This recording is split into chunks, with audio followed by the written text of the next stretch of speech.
In this video, I'm going to show you my entire rig strategy for 2024 and how to create a wet-dry-wet setup with a modeler, both with and without a cabinet on stage. You can do this with any modeler. There are other methods, of course, hashtag the 80s, but since modelers have become such a standard, we might as well use them as the basis here. This is not going to be a short video, so herein, I will thusly take you through all the scenarios that I frequently encounter and my new strategies for ensuring everyone is happy and functional. First off, this is my cabinet, the Barefaced Audio Uprising.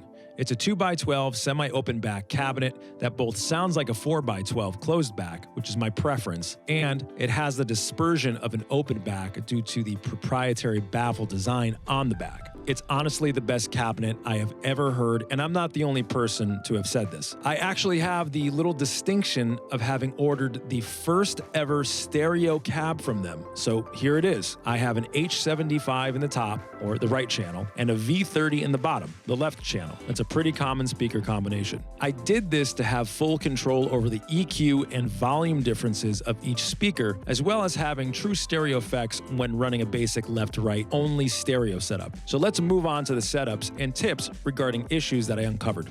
In this first setup, there is effectively no PA, or rather, front of house is only carrying vocals. The band leader sets it up, set and forget, and cannot really do much about it after downbeat. Your rig, my rig, in and of itself is what produces the entire guitar sound for the entire room. You're not going to hear the keyboard player on the other side of the stage. Is he going to hear you?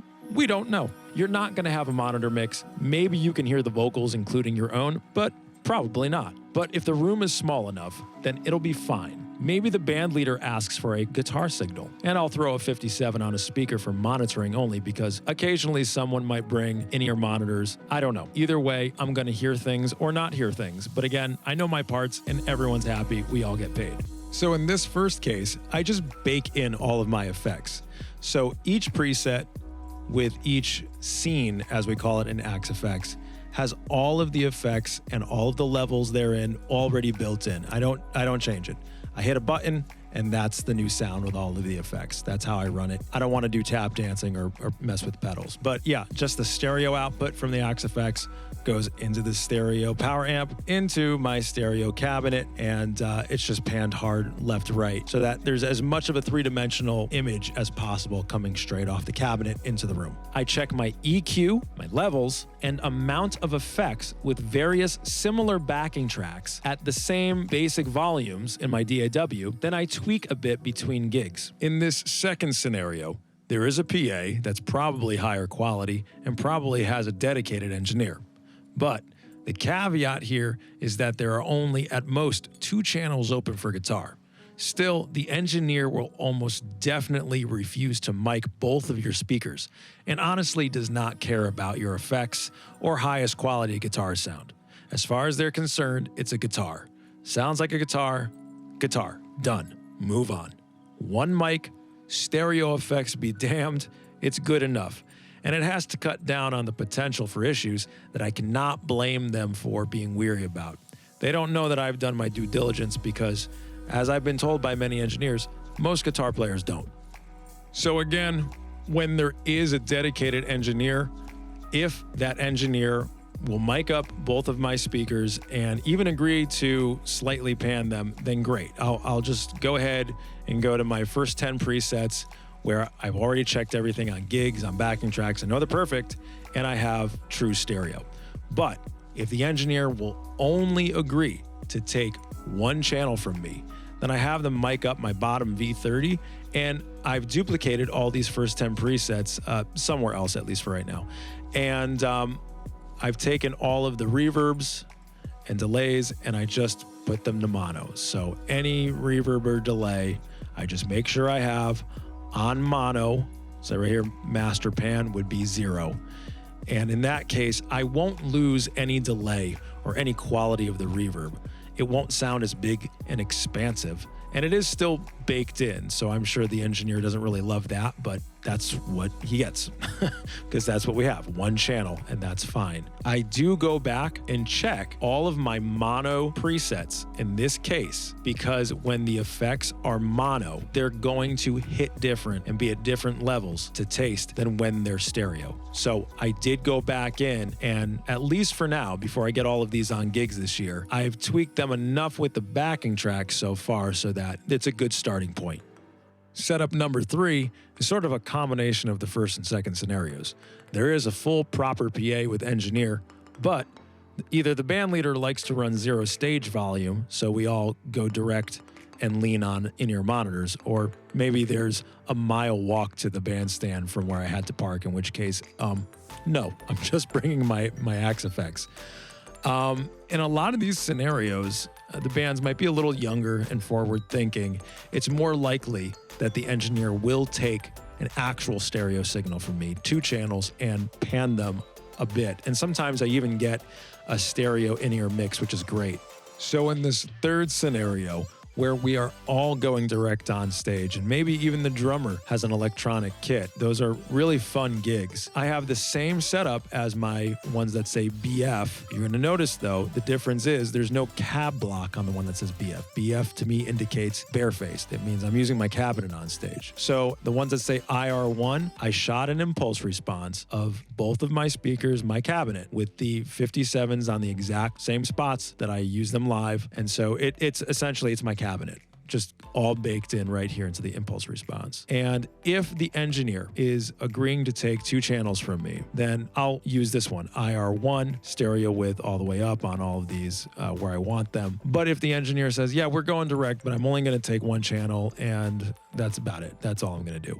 Well, okay, same thing as before. I have all of these duplicated once again with all of the stereo width to 0, all of the delays and pans, all straight up everything mono, including the cab itself. Here, as promised, we finally get to a proper WetDryWet setup. This is honestly the best sounding setup, and it gives the engineer full control over the level of the wet effects to the dry effects, and that's great because every room is different, and every band is a little bit different. Heck, even song to song may need a little more or less wet effects. This is what the WetDryWet scenario looks like in the Axe effects when I'm using a cabinet on stage. BF is for that. Now, this is the amp block, and it's just the amp sound coming straight across to outputs 1 and 2. That's just the main outputs left and right. That's what goes into my power amp into the speaker cabinet on stage.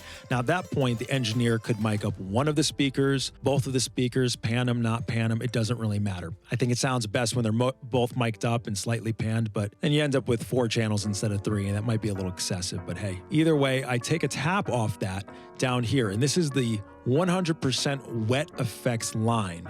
So this right here, we'll start with this, is the effects loop block. What this is saying to the Axe effects is, I want you to shuttle this line of effects to hardware output 2, which essentially is just an effects send, like an effects send loop on any amp. So important note to make about this, when you hook up cables, at least in the Axe effects, to that effect send, you have to use, I guess we'll call them guitar cables, but they're unbalanced cables, and then those have to go into a DI box. Just trust me on that. Right here, this is the IR block. Since this is not going to a cabinet on stage, it needs to have a speaker simulation IR on it, because if you've ever heard an amp without a speaker cabinet or speakers after it, it's terrible. Go look it up. You're welcome. It's terrible. But this is the IR that I shot of my cabinet, and it's the same thing. My cabinet's going to be mic'd up in the exact same way with the exact same mics on stage. But yeah, this gives the engineer full control, once again, of the wet to dry signals in the room, per the band, per song. And like I said before, any engineer that will agree to do this, either 3 or 4 channels, I trust their judgment. It's also really important to note that when you do this, if you're going to do this, you have to check for phase. And I think I already explained this in one of the other portions of the video, but well, here's how you do it in Axe effects and your DAW. So your DAW, you're gonna set up as if you were the engineer. You're gonna have 1 or 2 channels for the main output, and then 1 or 2 channels coming from output 2, which is just the wet effects. However, what you're gonna do is, this is what I did at least. I took off all of these wet effects and I made sure it was just the exact same amp sound coming out of output 2 as to output 1. Then you could go in and you can, in your DAW, just maybe pluck 1 note. Go in, look at the waveform, see how close they are or how far they are. And what I did to combat this was I ultimately put a delay block here set to a 1 millisecond delay. It's completely wet with no repeats. Now, I came in here. Here's where I was a little disheartened. Came in here to the advanced settings on the IR block, and there is a dephase function here that I figured, oh, okay, well, I can go in increments lower than 1 millisecond. But I tried that, and that didn't move the waveform at all. So that didn't help. There's also the delays here that I tried, and that did nothing to the waveform either. So I honestly do not know what these are doing, if nothing at all. So I couldn't use these. I had to use the delay. In my case, it's not perfect, but it's close enough. But it is very important that when using a cabinet on stage with the IR going direct at the same time, you first check for phase in your DAW and then use a delay block as needed, if needed. This last scenario is another WetDryWet setup, but in this case, I'm not using my power amp and speaker cabinet on stage. You'll see here, here's the amp block, and if we follow that across, it is still going to main output 1, which is left-right, but I have the impulse response block here, the cabinet block, and this is the IR of my cabinet. So, I mean, it's like I said, I've been saying this is as close as you can get to my actual cabinet on stage. And so this just goes out 2 XLRs or 1, depending on what the engineer wants. And I still have that same line off of here, cabinet, and then all the wet effects. So it's the same exact scenario as when I'm using my cabinet on stage, except I'm bypassing my power amp and cabinet and then just using the IR block here. Okay, here's the rig, barefaced audio cab, mic'd up consistently via the tape with the 257s. So again, the main outputs from the Axe effects controlled by this, that which is carrying just the dry amp sound, no reverbs, delays, or anything. The main outputs from here are going into this Class D Crown power amp and then into the cabinet. And frankly, you could take 1 speaker, both speakers, pan them, don't pan them, it doesn't really matter. It sounds great either way. It's just the dry amp sound. And I'm not really running any dual amp setup, so it's fine. The secondary output controlled by this, which you'll see in Axe Edit, is, we'll call it the wet line. Starts with an impulse response that I shot of this cabinet. It was actually these exact microphones in these exact positions with even these exact cables. So it's as close as you can get to a literal snapshot of this amp possible. So that line, as we'll see in Axe Edit, starts with the impulse response and then is followed by 100% wet effects. Now the output of that, it's in the back. It's output 2, and it's really the effects loop send. So you have guitar cables coming off of those, unbalanced cables going into a DI box and then into the board. So here's where it gets interesting. I could take out this physical cabinet and I can take out this power amp completely. And on the main output, on the dry line, I can have that same impulse response. Now when I do that, both the dry and the wet signals from outputs 1 and 2 are quote unquote seen by the board at the same exact time. Identical signals in the DAW, everything is in phase. But here's what I didn't expect.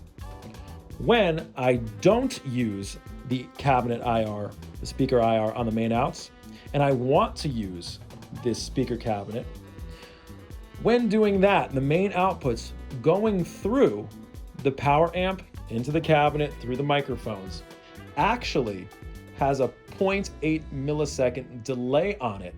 It's behind the signal coming directly off of output 2. And I guess I should expect that because there's more going on in the way of the signal. But I thought by using the exact same IR as the cabinet and its non-minimum phase, the IR that I shot, that wouldn't be an issue, but it is for some reason. So I'll show you how I used, at least in my setup, what in Axe Effects we would call a delay block to delay the signal by 1 millisecond, which is close enough for rock and roll. Otherwise, I was definitely not getting the best sound. I tried both ways, and I was getting comb filtering, which is cancellation at certain amplitudes of various frequencies over time. And I don't want that. I like the sound of my amp, and I don't want to mess with it. And that was true even when just carrying the wet effects. This sounds better when everything is aligned. So, something about this power amp, because it's clearly not an anomaly coming from the Axe Effects. Something about going through this power amp delays the signal. So be weary of that. If you are going to do this, you have to test the main outputs and the secondary, the output 1 and output 2, to make sure that they are being seen by, if you're testing with your DAW, seen by your quote-unquote board at the exact same time, or close enough.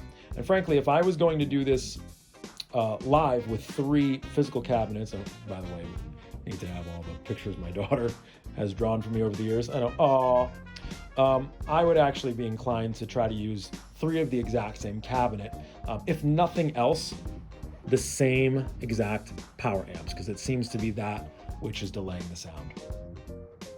So here's what I'm looking at on stage. It's the Rocktron MIDI Raider, just basic MIDI controller. And I effectively only really have 10 presets. And for what we call scene changes in the Axe Effects, so with one button, multiple parameters in that preset can change however I want it, and then a tap tempo. So I have basically 6 pages of this exact same thing, but they're all mirrored for the different scenarios. BF means barefaced. That's when my cabinet is the be-all, end-all of the guitar signal in the room that night. So just stereo effects going to each speaker. Each speaker is treated a little different. Output 1 going into the power amp into the cabinet. Done. And all of these presets that I have are pretty standard here. You got crunches, and this is a little heavier thing with solo boost. And this is cool. It's Steve Lukather, sort of like an 80s thing. It's got the chorus and all that. And then I have some specialty things, like sometimes some bands call it Cult of Personality. Here's my Brian May thing, We Are the Champions. Beer Never Broke My Heart. This is a cool one. It's got a half step down pitch shift that works really well. It tracks really well. Duck, it's an auto wah, so for that jam band thing, wish I had a Qtron maybe one day. And then the Stevie Ray Vaughan thing, which again, a lot of bands still sometimes call like Pride and Joy or something like that. So with this, I have everything that I need, and it sounds great. And this first bank of 10 especially, I've taken the past 3 or 4 years to hone from gig to gig. So I'm confident with these. These are great. So all of this is mirrored one more time. IR1. That's the same exact thing, but instead of using the cabinet and the power amp, I have an impulse response of the cabinet. And so output 1 is just carrying my entire signal with the stereo effects built in, but I'm just using the IR of the cabinet instead.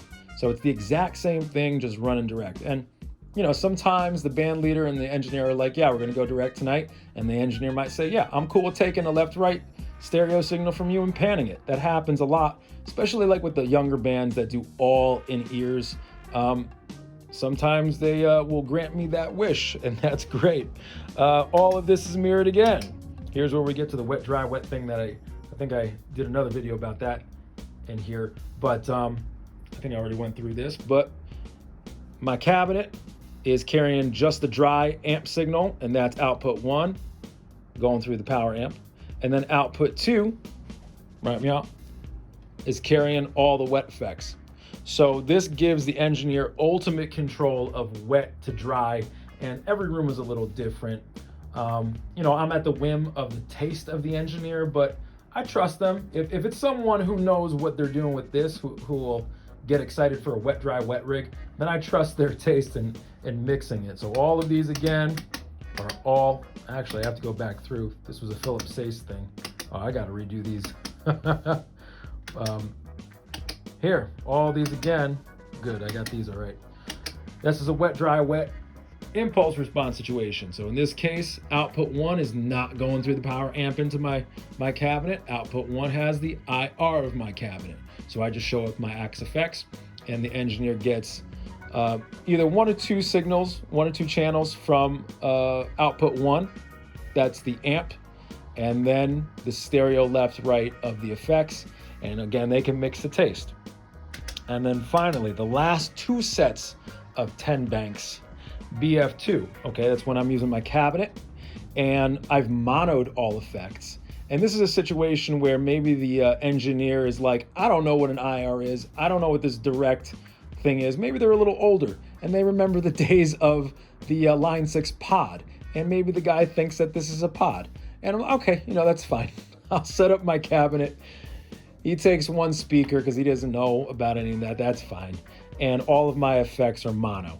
So, maybe the stage volume is low and I can't really hear my amp and I'm getting stuff through the monitor, but he wants the speaker and he's only going to take 1 speaker. So I don't lose any of the delay effects, and everyone's happy. And again, in these situations, when effects are monoed, I don't know about you, but I have to go back in and rearrange the volumes of those effects because it does feel different when they're mono as opposed to stereo. And then finally, I have all this once again, except no cabinet, no power amp.